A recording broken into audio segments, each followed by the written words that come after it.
Assalamualaikum warahmatullahi wabarakatuh. Perkenalkan, nama saya Sulastri. Saya dari kelas C01. Di sini saya mengikuti MK perkuliahan psikolinguistik. Ini adalah tugas UTS saya, yaitu materinya neurologis bahasa. Nah, tidak memperpanjang waktu, saya akan langsung menjelaskan materi neurologis bahasa. Yang pertama, landasan neurologis bahasa. Landasan neurologis bahasa itu ada 6. Yang pertama ada teori dan metodologi landasan neurologis bahasa. Yang kedua ada struktur dan organisasi otak manusia. Yang ketiga ada hubungan otak dengan bahasa. Yang keempat ada gangguan berbicara atau wicara. Yang kelima ada perkembangan bahasa pada anak. Yang keenam, perbedaan otak wanita dan otak laki-laki. Nah, yang pertama yang akan saya jelaskan yaitu teori dan metodologi landasan neurologis bahasa. Pada teori ini mengatakan pada faktor penting dalam penugasan bahasa adalah faktor neurologis, yakni kaitan antara otak manusia dengan bahasa. Landasan neurologis bahasa inilah yang mampu menjawab bahwa manusia memiliki kemampuan berbahasa, tetapi hewan tidak. Yang kedua, struktur dan organisasi otak manusia.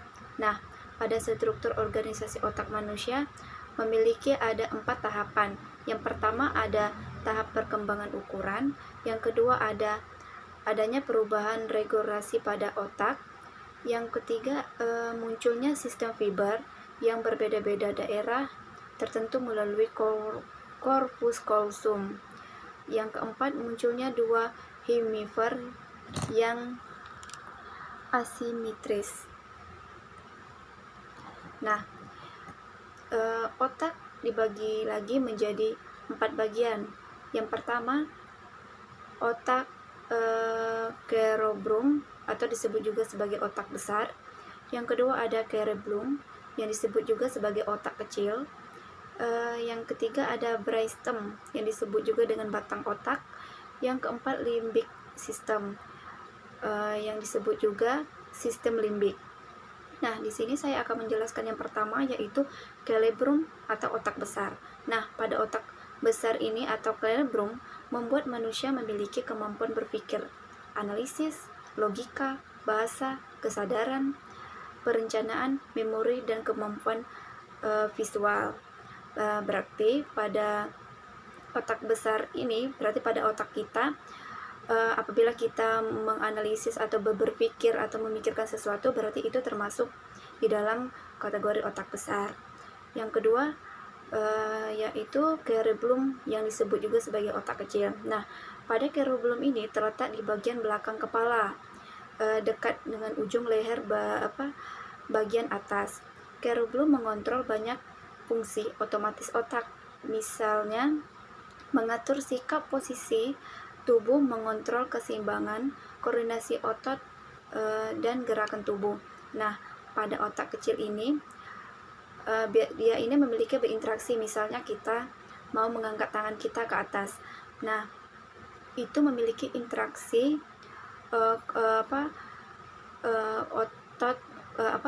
otak belakang kita. Itu terjadinya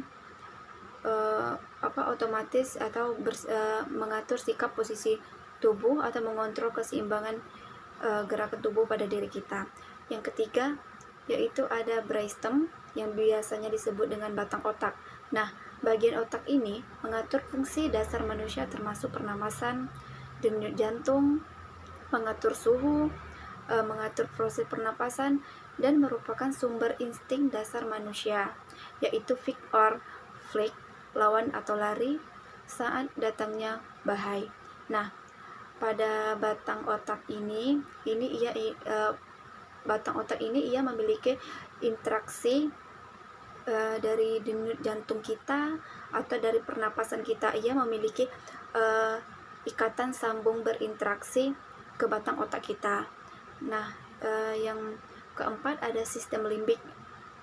Nah, pada sistem limbik ini berfungsi menghasilkan perasaan, mengatur produksi hormon, memelihara hemostatis, rasa haus, rasa lapar, dorongan seks, puas rasa senang, metabolisme, dan juga memori jangka panjang.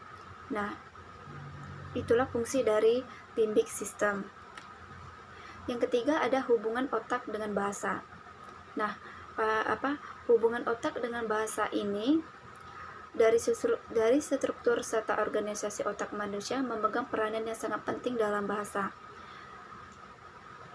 Dari salah satu para ahli, menurut Brown, adalah seperangkat simbol atau vokal maupun visual yang sistematis mana suka mengevolusionalkan makna kata yang dirujuk dan dipakai untuk berkomunikasi oleh manusia dalam sebuah komunitas atau budaya wicara, dan dikuasai oleh semua orang dalam cara yang sama.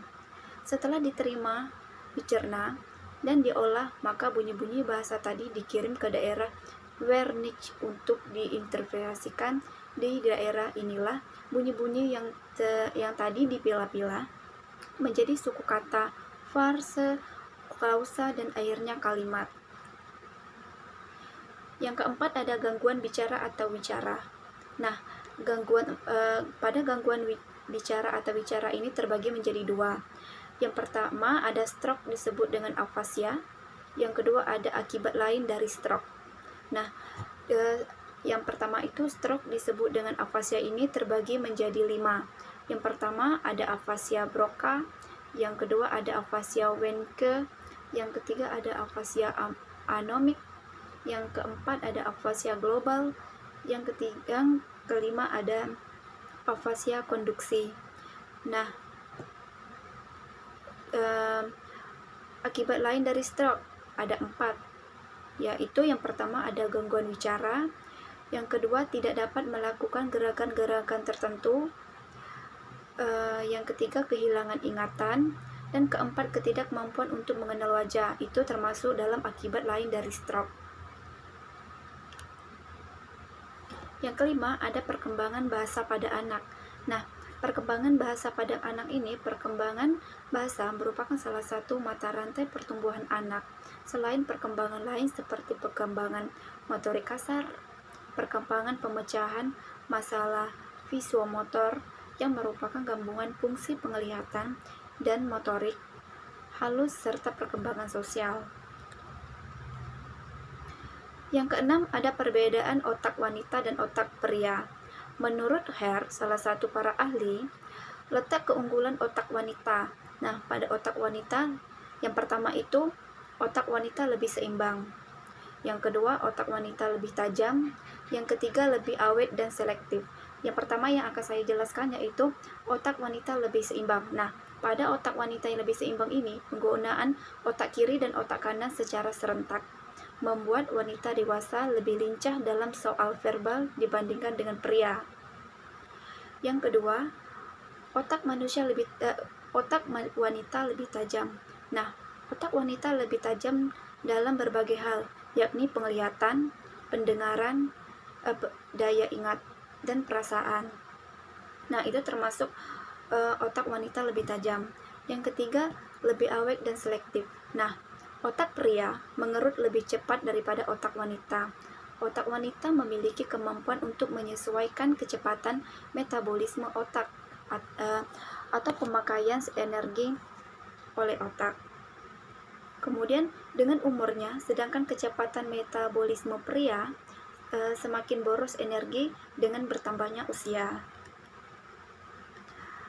Itulah penjelasan dari saya terkait materi neurologis bahasa.